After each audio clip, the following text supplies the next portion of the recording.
नमस्कार। खबर प्रधान देख रहे सभी दर्शकों का बहुत बहुत स्वागत है और मैं हूं आपके साथ संगीता श्रीवास्तव। देखिए, उत्तर प्रदेश के 2027 के विधानसभा चुनाव के लिए अब कुछ ही महीने शेष हैं। सभी दलों की कमर कस तैयारी जोर शोर से शुरू हो चुकी है। उत्तर प्रदेश में हर वोट, हर समाज को साधने की दौड़ इस समय तेज हो गई है।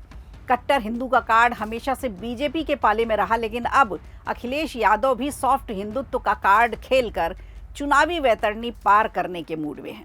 एक तरफ ब्राह्मण समाज के साथ सॉफ्ट हिंदुत्व की राजनीति की चर्चा तेज है, तो दूसरी तरफ सिख समाज को भी अब साध कर चल रहे हैं और उनकी राजनीतिक सक्रियता यहाँ दिख रही है।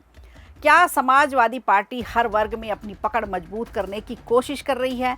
क्या समाजवादी पार्टी अब सिखों को साधने की कोशिश कर रही है? आज इसी पर बातचीत करेंगे। उत्तर प्रदेश की राजनीति में इन दिनों सिख समाज एक बार चर्चा में आ गया है। वजह है समाजवादी पार्टी के अध्यक्ष अखिलेश यादव की हालिया सिख समाज के साथ बैठक, जिसमें अलग अलग सामाजिक और व्यापारिक वर्गों के प्रतिनिधि शामिल हुए। इसी बैठक में सिख समाज के प्रतिनिधियों की मौजूदगी ने राजनीतिक हलकों में नई चर्चा छेड़ दी है। इसके बाद सवाल उठने लगे कि आखिर 2027 के विधानसभा चुनाव से पहले सिख समाज पर इतना फोकस क्यों बढ़ रहा है और उत्तर प्रदेश की राजनीति में इसकी भूमिका इतनी अहम कैसे हो सकती है? आखिर क्या वजह है? इसी बीच राजनीतिक गलियारों में चर्चा ये भी है कि हाल के दिनों में समाजवादी पार्टी ब्राह्मण समाज के साथ भी अपनी बातचीत बढ़ा रही है, संवाद बढ़ा रही है और सॉफ्ट हिंदुत्व की राजनीति पर फोकस करती दिख रही है। माना जा रहा है कि पार्टी अलग अलग वर्गों के बीच संतुलन बनाकर अपनी राजनीतिक पकड़ मजबूत करने की भरसक कोशिश में लगी है। ऐसा लग रहा है समाजवादी पार्टी हर सामाजिक वर्ग तक पहुंच की कोशिश बना रही है, पूरी ताकत लगा रही है और हर दिशा से अपनी पकड़ मजबूत करने की रणनीति तेज कर रही है। उत्तर प्रदेश में सिख समाज की आबादी करीबन 7 से 8 लाख के आसपास बताई जाती है।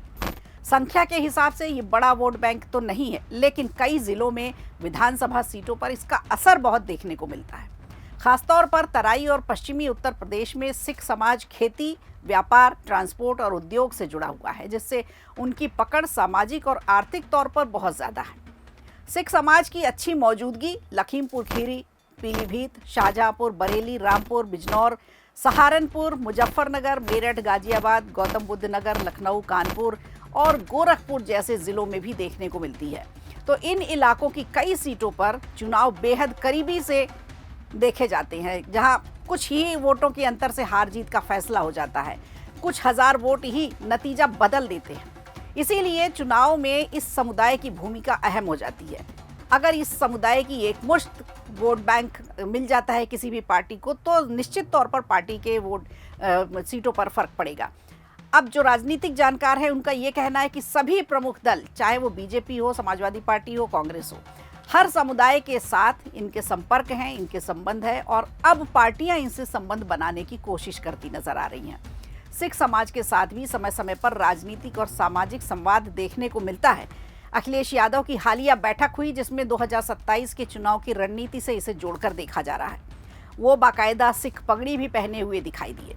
माना जा रहा है कि समाजवादी पार्टी अलग अलग वर्गों के बीच अपनी पकड़ मजबूत करने के लिए सक्रिय है और किसी भी प्रभावशाली समुदाय को नज़रअंदाज करना फिलहाल राजनीति का हिस्सा तो नहीं हो सकता।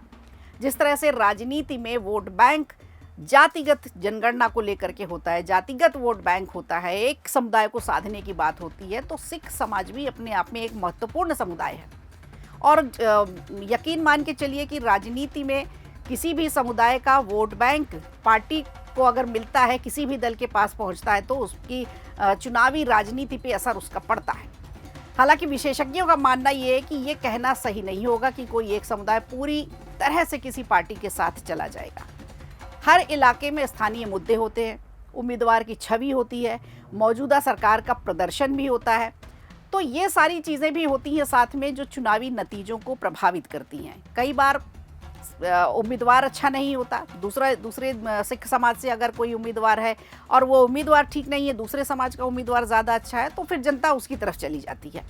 इस घटनाक्रम से ये तो साफ हो रहा है कि जैसे जैसे 27 के चुनाव करीब आते जा रहे हैं, वैसे वैसे उत्तर प्रदेश की राजनीति में अब ये कोशिश हो रही है कि हर वर्ग को कैसे साधा जाए, हर वर्ग के साथ कैसे पकड़ मजबूत बनाई जाए और हर वर्ग को कैसे लुभाया जाए। तो सिख समाज और ब्राह्मण समाज दोनों ही इस राजनीतिक रणनीति का एक अहम हिस्सा बनते दिख रहे हैं। आने वाले समय में ये मुकाबला और भी ज़्यादा दिलचस्प हो सकता है। तो देखने वाली बात होगी कि इसका अब क्या असर पड़ता है और दूसरी पार्टियां अब क्या करने वाली हैं। यानी बीजेपी सिख समाज को लेकर के कितनी उत्सुक है, कैसे उनके साथ उनके रिश्ते बनते हैं, कैसे वो सिख वोटों को अपने तरफ साध पाती हैं, ये सब देखना काफ़ी दिलचस्प भी होगा और काफ़ी रोमांचक भी होगा। तो बने रहिएगा खबर प्रधान के साथ ऐसी ही अपडेट के लिए। वीडियो अच्छा लगा हो तो लाइक कीजिए, शेयर कीजिए और कमेंट बॉक्स में हमें ज़रूर बताइए।